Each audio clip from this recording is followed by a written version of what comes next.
Mexico's president came to power promising to welcome migrants. Now Andrés Manuel Lopez Obrador is sending them back with force. Has he abandoned his pledge to help those in need?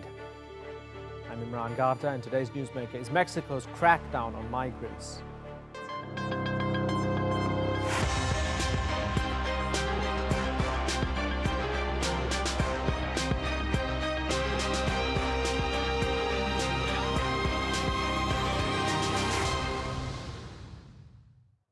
When Mexico's president was campaigning, he promised more humane policies for migrants and criticized his predecessors for doing what he described as Washington's dirty work. Now Andrés Manuel Lopez Obrador is accused of doing exactly the same. So why the change? Well, last year, President Trump threatened Mexico with import tariffs unless it stopped migrants heading to the U.S. Mexico went from a nation with a free-flowing migration policy to one accused of abusing those looking for a better life. But they're not the only gateway nation facing pressure like this. For example, since war broke out in Syria, millions of people fled to Turkey, some seeking refuge, others hoping to reach Europe. It's placed Ankara at odds with the EU, and that relationship is still suffering today. And with the U.S. being Mexico's largest trading partner, can Lopez Obrador afford to defy Trump? That debate in a moment, but first, here's Natalie Perhonen.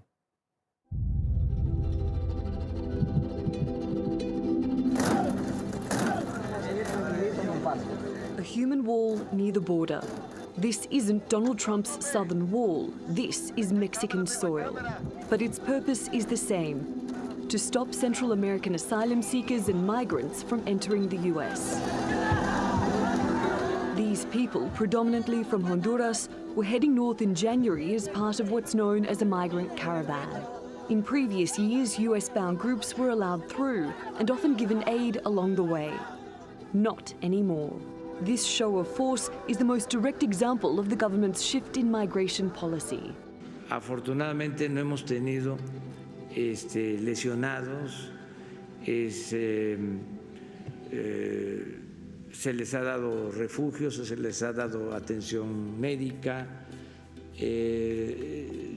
Yo tengo información de que la Guardia Nacional ha actuado bien. In the past, Lopez Obrador has railed against what he calls Trump's hate campaign against Latin American migrants. His government even had an open-door policy with the offer of jobs for those who stayed in Mexico.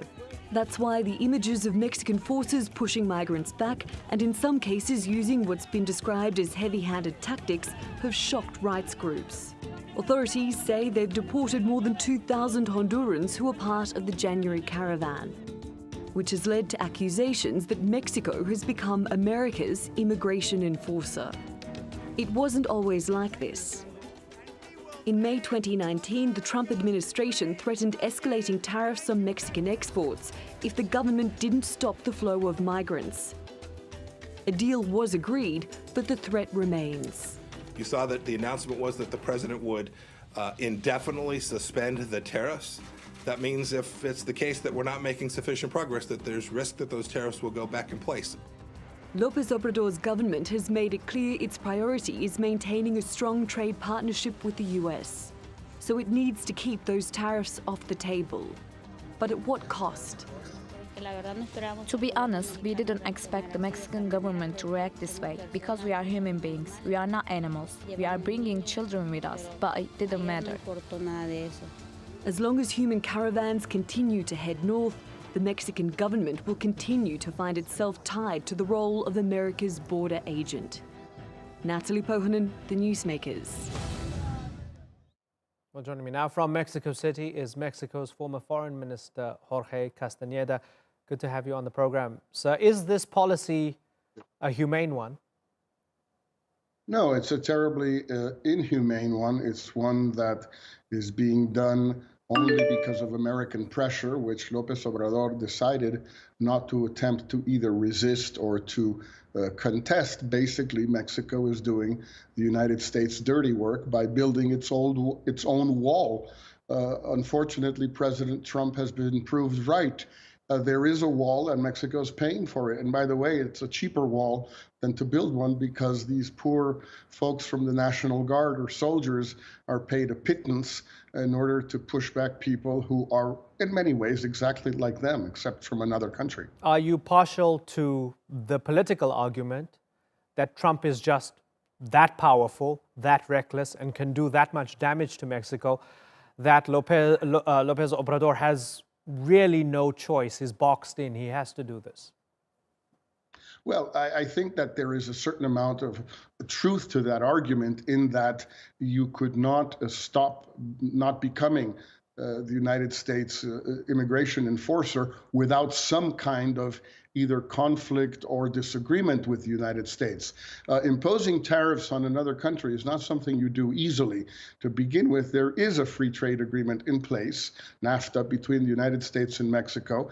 The new one will come into law soon, but for the moment, NAFTA is the law of the land, and that is something that cannot be done unilaterally. Secondly, there would be an enormous amount of people and companies in the United States who would oppose these tariffs, because they would be counterproductive for them. For example, the day that the threat of the tariffs was announced, the General Motors stock dropped 6% on the New York Stock Exchange, because General Motors makes a lot of cars in Mexico with their supply chains going back and forth.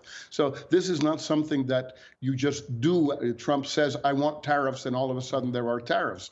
There's pushback in the United States. There's pushback in Mexico. Secondly, there was going to be scheduled over a 6-month period, 5% per month. You could have said, all right, do your tariffs for 1 month, then we'll see. And then see what kind of resistance in Congress, in companies, and on the stock exchange and elsewhere emerged against Trump's decision. And if it was not sufficient, then you cave. But to cave immediately and start doing the Americans' dirty work for them immediately without even putting up a semblance of a fight, I think was a very unjustified posture for Mexico. Okay, yeah, it's interesting. So you're saying he's not without options, and he's caved before he's even explored any of that. So you have this migrant caravan dismantled. You have people being, in some instances, it seems as if they were sort of hunted down by Mexican security forces. We've been told, no, these were assisted returns, right? We haven't been told that they've been cracked down upon. And the language has been interesting, because you also have the president coming out and saying the problem has been resolved well. Fortunately, human rights have been respected. And I wonder, is he using this kind of Orwellian language because he truly believes it? Or are they just trying to spin it no matter what? It's even better when they capture some migrants who manage to get through the first perimeter in the border, through the first checkpoints, and they capture them and send them back to Honduras or elsewhere. They say they've been rescued when in fact they're being placed in detention camps that look a lot like concentration camps. Look, this is, as you say, Orwellian language. It is somewhat pathetic, because most human rights organizations, including Amnesty International or Human Rights Watch, and many Mexican organizations, including people from the president's own political party, have denounced these practices, have denounced this policy, because it is violating human rights. And it's doing so, by the way, not only on the southern border, where your excellent images come from, but also on the northern border, where, according to American official sources, up to 70,000 Central American, African, Cuban migrants have been sent back from the United States to supposedly await asylum hearings while they are in Mexico, violating the fundamental principle of non-refoulement, which the United States has adhered to since 1951. So this is a violation by the Americans, but Mexico is also violating this principle by accepting them when they are not Mexican. There is no reason for tens of thousands of Central Americans to await asylum hearings in Mexico. Either they await them in the United States, which is where they should be, or the United States pays the cost of sending them back to Honduras. Why Mexico? But here's the catch. The polls show that the people support the president, and support the president on this particular issue. So I can't speak for them, but to them, they might look at you and think, well, we've got a bitter ex-politician who was part of a previous administration. Of course, he's going to criticize. The president's doing the right thing. What's going on there? I think a lot of people in Mexico share that view. I think that public opinion in Mexico is probably equally xenophobic and racist as it is in the United States or in many countries of Western Europe. You were referring to the issue of the Syrian migrants in Turkey trying to reach Europe. Well, you have many examples in Europe, for example, in Hungary, in Serbia, in Austria, of racist, xenophobic governments who adopted these policies with the agreement of important parts of public opinion. Mexican public opinion is not terribly different. I agree completely with you. Now, does that make this right? If the issue is, does public opinion support this, then I guess we should all agree with Orban and other people in Europe when they deport Syrian and Afghan migrants back to their countries because public opinion supports them. I'm not sure that's the best standard by which to judge these policies. Jorge Castaneda, it's been a pleasure speaking to you here on the Newsmakers. I thank you very much for joining us on the program. Let's broaden out this discussion and bring in two new guests now. Jorge Abascal Jimenez is in Puebla City, Mexico. He's a poverty researcher at the Ibero-American University. And in Mexico City, we have Alethia Fernandez de la Reguera. She's a researcher at the Institute of Legal Studies at the National Autonomous University of Mexico. Good to have you both join the discussion. Jorge Abascal Jimenez, is your namesake, Jorge Castaneda, right that this is an inhumane policy? Yes. Well, I think this kind of issues are a complex one, and they cannot be approached by analyzing just conjunctural and isolated events. The migration flux that is entering Mexico right now, it's an extraordinary one. And of course, it has to appeal to certain measures of the Mexican government to order the entrance. What is not being told is that the migrants can still come and have been entering to the country in an order way. This caravan, this enormous group of migrants cannot be let past in this order way. The thing is that the difference between this administration or the goal of this administration with other administrations is that the problem is being issued in a broader way. The causes of migration will not be solved with the momentary entrance or exit of migrants into Mexico. The causes of migration are a social issue that many countries and and the whole society is involved.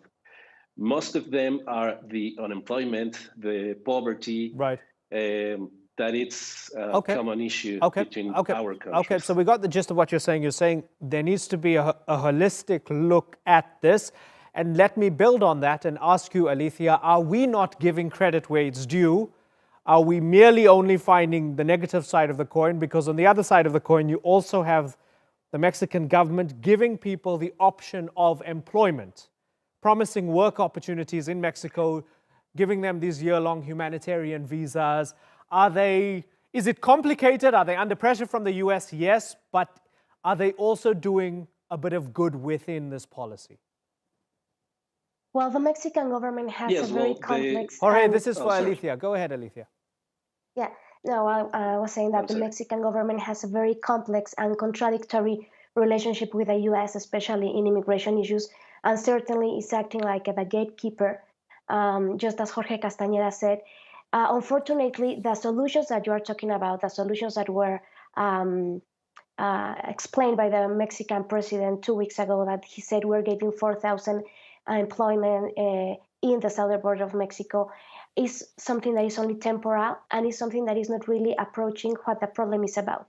These people who enter in the caravans, and also immigrants from Central America that arrive not in caravans but in smaller groups, they are fleeing from death. These are people who need international protection.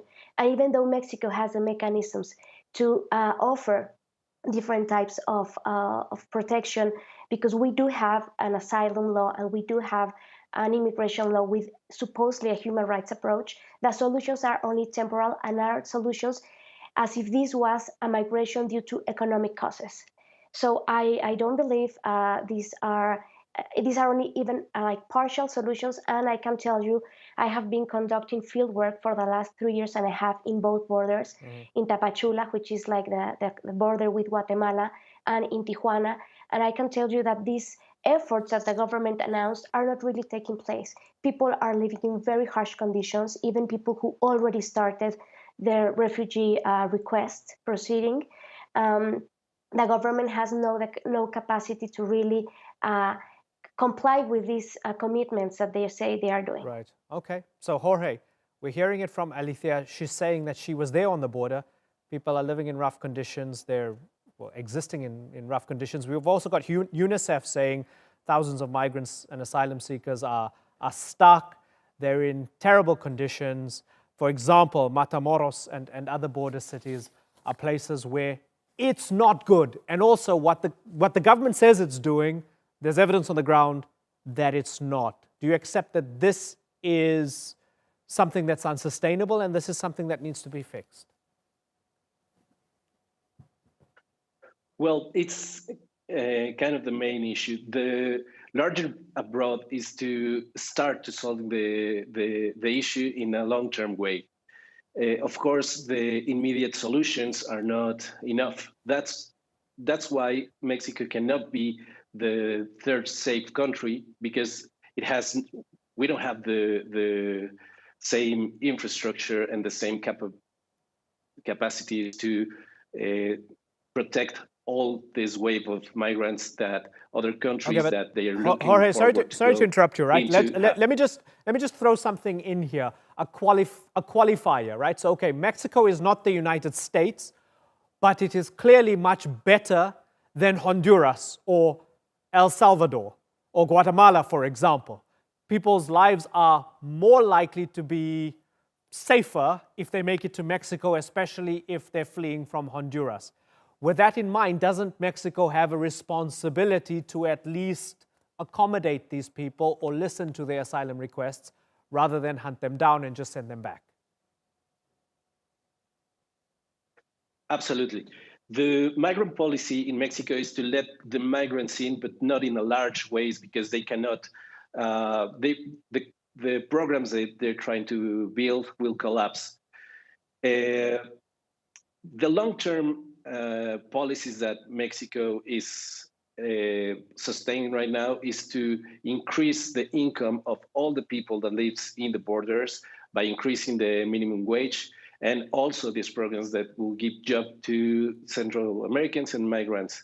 But also Mexico, one of their primary international policies is the development cooperation. So some programs, some social programs that give job to Mexican people are also being applied in other countries like Honduras, like the program Sembrando Vida. I agree that it's not enough, but the approach that Mexico's government is having is very different, because it's trying to solve the problem by its roots. And that's a long-term. Okay, so Alethia, the argument. Okay, so Alethia Fernandez de la Reguera, the argument is it's complicated, but it's always going to seem messy and it's always going to be difficult when you're trying to address the root causes, which is what Jorge is saying the government is trying to do. Do you buy that? Do you believe that they have those clear and clean intentions? Okay, yeah, I would like to start from more or less like a historical perspective. I wouldn't agree with what you said in the introduction of the program, that Mexico used to have a free transit policy. Mexico actually has been implementing these different actions to criminalize immigrants, at least since the year 2014. Okay, Mexico but would you accept that it was smoother, it was easier than it is now? Yes, of course. I mean, now we have never seen what we saw last week, like this operation where the National Guard is trapping a group of almost 1,000 immigrants, and then they take them to the immigration detention center. So I think we need to understand this in the complexity of what's happening in Mexico, and in terms of immigration and the different realities. We have a particular panorama in the south, that is the one we are talking about, but I also would like to address what's happening in the north. Of course. And what Jorge is saying, I mean, of course, it should be like that. At least, no, Mexico is cooperating with different programs to improve, to promote economic development in Central American countries. But this is just, as I said, a partial view of the problem. These people are fleeing from that, so that means these are refugee seekers. We cannot try to solve, or we cannot try to apply temporal and local solutions to something that is a result of structural violence that have been in these countries for more than 20 years. People are not coming back to their countries even though they have jobs. Because when we talk to immigrants, when we talk to these families, just think about the images that we saw. We saw a lot of women with their babies. We saw a lot of families. We saw aged people, elderly people. Those are the ones who are coming in the caravans. They are coming this way because they have less risk of being trapped by the organized crime or being assaulted, and is less costly than paying for a trafficker, right? So this is a strategy that the poorest one are taking, and these people are not going back just because there are jobs, because it's not only about poverty. As I said, they are fleeing from very extreme and institutional violence. And the problem now that we are seeing is that these people are not only escaping from this institutional or state-based violence in their home countries, but when they arrive to our country, they also have to face this type of institutional violence, and they have to go through very harsh conditions when they are detained. And as we saw last week, some of them automatically get deported. Right. That means that the Mexican government is not complying with the due process of offering that in this country they have the right to seek asylum. So no, I totally disagree with this idea that those could be real solutions. Okay, so let me ask Jorge about the deportations, because as we heard from your namesake, yes, the other Jorge, he said, yes, you have the state deporting people back to the Northern Triangle, to countries such as Guatemala and Honduras and El Salvador, and the state is saying we saved them, we rescued them. And I'm going to give you the example of what Human Rights Watch found when the United States deported people back to El Salvador. Human Rights Watch documented 138 Salvadorans were murdered from 2013 to 2019, and 70 others were abused or sexually assaulted after being deported by the United States within 2 years of being deported by the United States, right? So you have something similar happening here, where Mexico is sending people back to these countries saying we rescued them or we saved them. We have empirical evidence that when the United States did that, these people went back to very real violence, and many of them lost their lives. So aren't you concerned that Mexico will end up having blood on its hands when it sends people back to possibly death?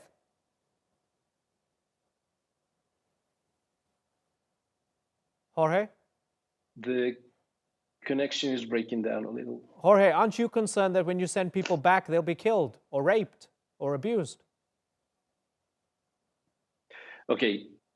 Yes, the social issue and the violent issue is a very strong one in both of our countries. The responsibility of a country that is receiving migrants is to protect them. And in order to do so, they have to be registered, they have to be identified, because if families went through in a disorder way, the missing people, the missing children would have no register of being in Mexico, so it will be harder to trace them. The extraordinary phenomena that is happening right now is the magnitude of the flux of migrants that is coming through Mexico in the last year and in this year.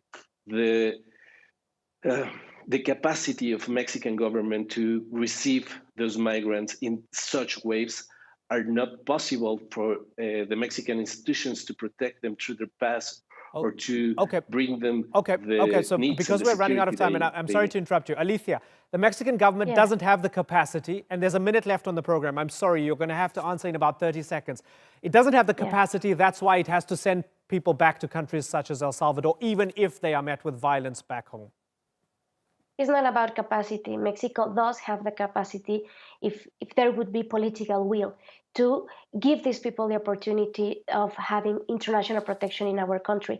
But Mexico, as I said, is acting as the gatekeeper of the U.S., and it's not a problem of capacity, but it's a problem that we lost our bargaining power. And at the moment that the Central Americans became the explicit bargaining tool between Mexico and the U.S., I think we lost, because we didn't have, Right. We could have done things different, and we didn't. Alethia, Hopefully, okay. we still have more years to come. Okay, Yeah. Alethia, I've got to wrap, Sorry. but it's been good to talk to you. Alethia, Jorge, and earlier Jorge Castaneda as well. Pleasure having you with us on the Newsmakers. Thank you very much, and thank you for watching. We'll see you next time. Bye-bye.